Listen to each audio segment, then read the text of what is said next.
Le conseil en bref vous est présenté par la MRC de la Côte de Gaspé.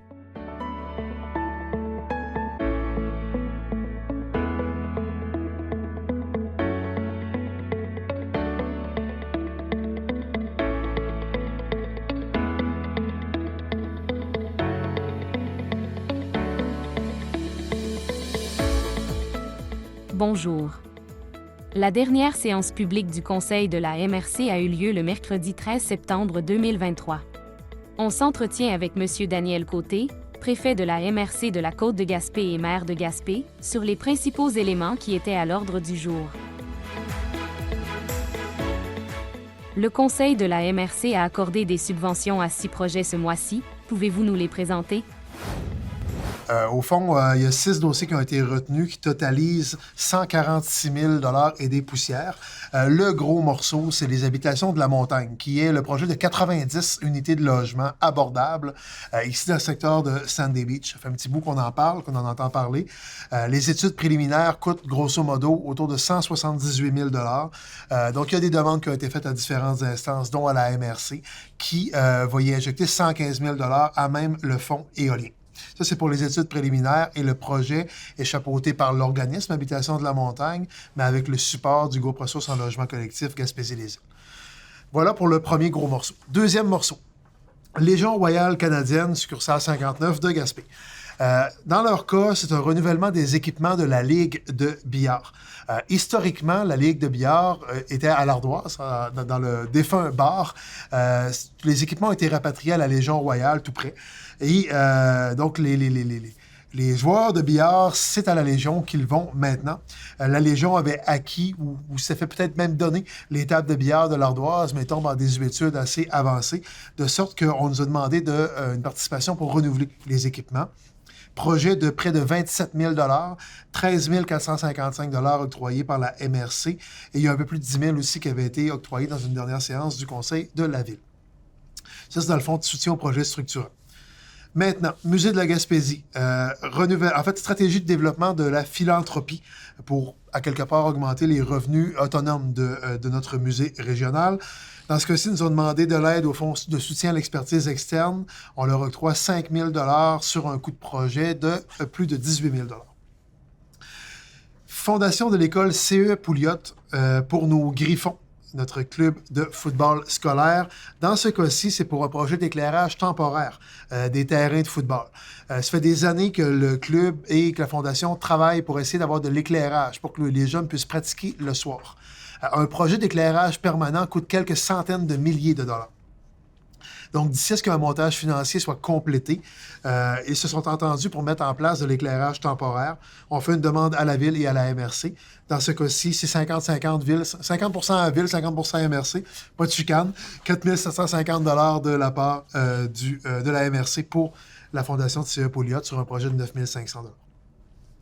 Cinquièmement, événement Gaspésia pour l'Ultra Trail Forion. On dépose une demande pour le fonds de soutien aux événements. Dans ce cas-ci, on s'est entendu sur 3 000 $ sur un projet global de 39 000 $.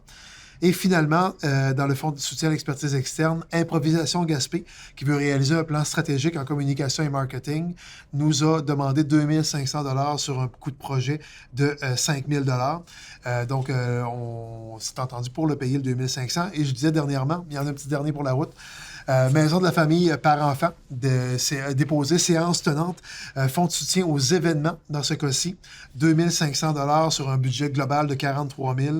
C'est pour organiser un salon de la famille. C'est un événement qui pourrait avoir lieu dès l'an prochain.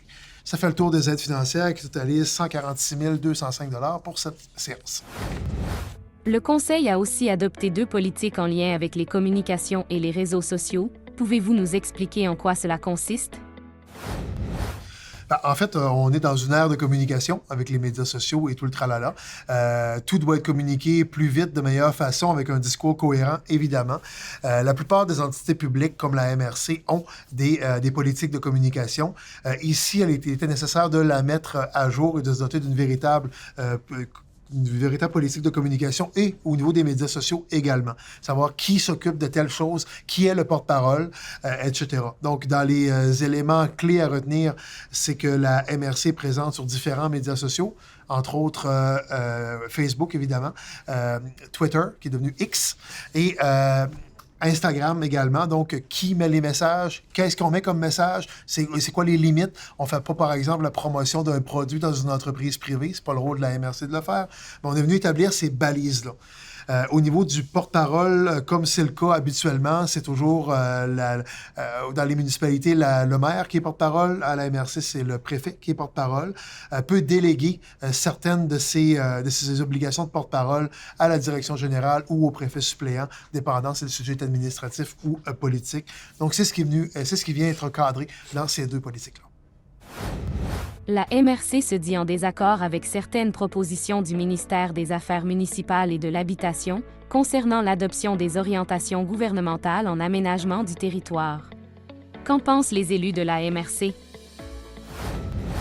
Bien, d'abord, orientation générale, gouvernementale en aménagement du territoire, ça ne doit pas dire grand-chose à grand monde. Par contre, c'est les grands principes qui doivent guider l'aménagement du territoire. C'est ce que le gouvernement demande aux MRC, pour aux municipalités locales, d'appliquer au niveau de qualité d'aménagement du territoire. C'est où est-ce qu'on passe des routes, c'est où est-ce qu'on développe des maisons, c'est où est-ce qu'on développe des commerces, etc. Le problème des orientations gouvernementales depuis des années, c'est que ça semble être écrit par des gens de milieux urbains qui veulent dessiner la façon de développer le territoire rural.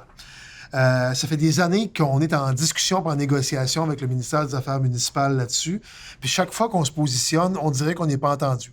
Parce qu'ils ont des orientations qui ne correspondent pas à la réalité du monde rural. Par exemple, on nous demande à quelque part d'arrêter de construire le long de la 132. Je vous paraphrase ça assez large, là. Dans le fond, c'est qu'il y a une orientation qui dit qu'on doit développer uniquement où il y a des réseaux d'aqueducs et d'égouts, puis on doit arrêter de développer de façon longitudinale. Bien, ça veut dire qu'on ne pourrait plus développer grand-chose en Gaspésie. Il faudrait ouvrir du territoire à travers des montagnes ou à travers des cours d'eau, ce qui ne fait pas de sens, parce qu'on nous demande aussi de protéger les cours d'eau puis de protéger les paysages. Si on rase un flanc de montagne, on ne protège pas le paysage. Bref, on voit à quel point c'est déphasé de la réalité territoriale d'une région comme la Gaspésie, qui s'est historiquement développée le long du littoral et le long de la voie côtière qu'est la 132. Autre affaire, on demande au MRC d'offrir des solutions à la problématique du logement, alors qu'on refuse de l'autre côté de la bouche de transférer la compétence en matière de logement au MRC. Fait que, bref, c'est tout et son contraire. On leur demande de retourner à la table à dessin et que chaque région du Québec ait ses propres orientations gouvernementales en aménagement du territoire, ce qu'on appellerait des OGAT spécifiques, juste pour que notre développement soit calqué sur notre milieu réel. On ne fera pas des centres-villes de Montréal dans chaque région du Québec. Puis j'ai rien contre Montréal. Ça en prend des grandes villes comme ça, qui sont coupées au carré, où est-ce que tout le monde se pile dessus. Puis c'est correct. Je leur laisse ça. Mais en Gaspésie, c'est pas de même qu'on s'est développé. Oui, il faut densifier un peu les pôles urbains, parce qu'à quelque part, il faut être le plus de payeurs possible sur 1 kilomètre d'aqueduc ou 1 kilomètre de route à déneiger. J'ai pas de problème avec ça. Mais densifier à échelle humaine, ça va. Mais ne nous empêchez pas de développer notre Gaspésie et ses grands espaces comme on le veut. Fait que, bref, c'est un peu ce qu'on vient dire dans ce positionnement régional-là. Dans le dossier des pêches, la MRC compte déposer une demande de financement pour la réalisation d'une étude et l'accompagnement d'entreprises. Pouvez-vous nous donner quelques détails? En fait, on le sait, on est dans une crise de certaines sphères de nos pêcheries, entre autres la crevette et le turbo.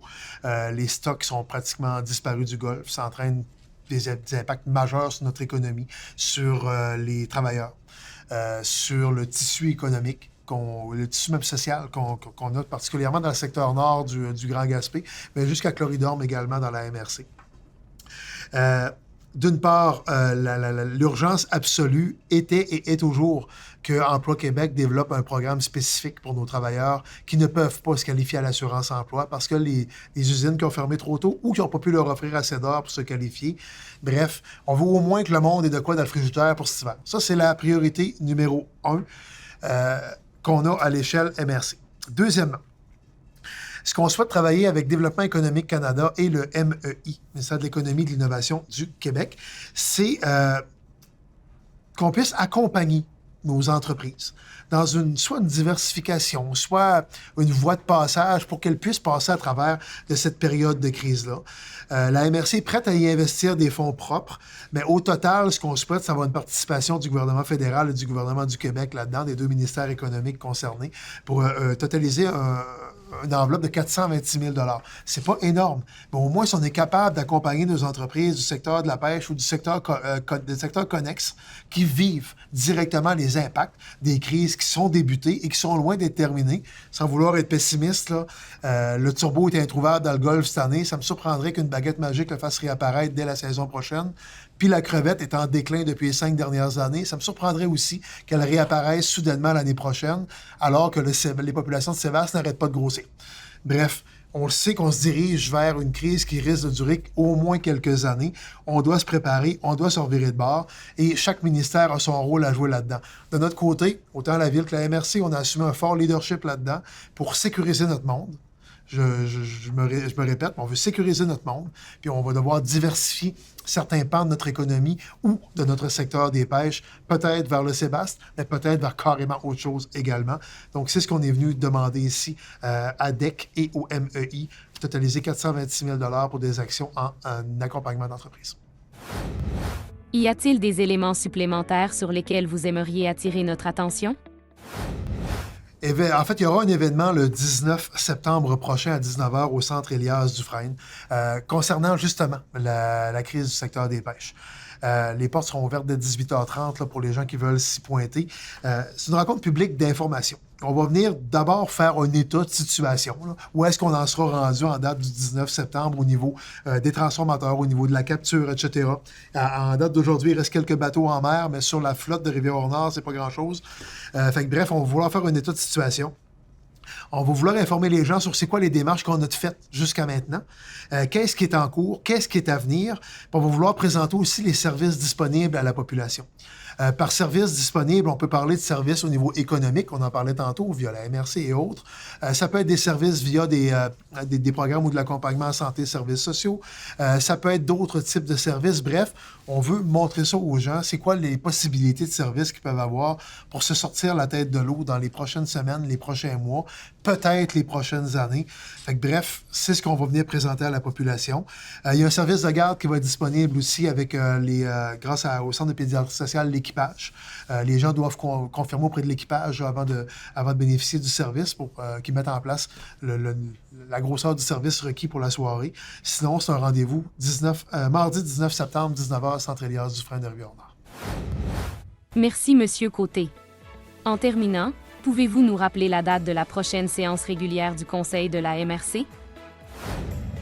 La prochaine séance publique du Conseil des maires de la MRC est prévue le mercredi 11 octobre 2023 à 17h, toujours à l'Hôtel de Ville de Gaspé. Et évidemment, les citoyennes et les citoyens sont toujours les bienvenus.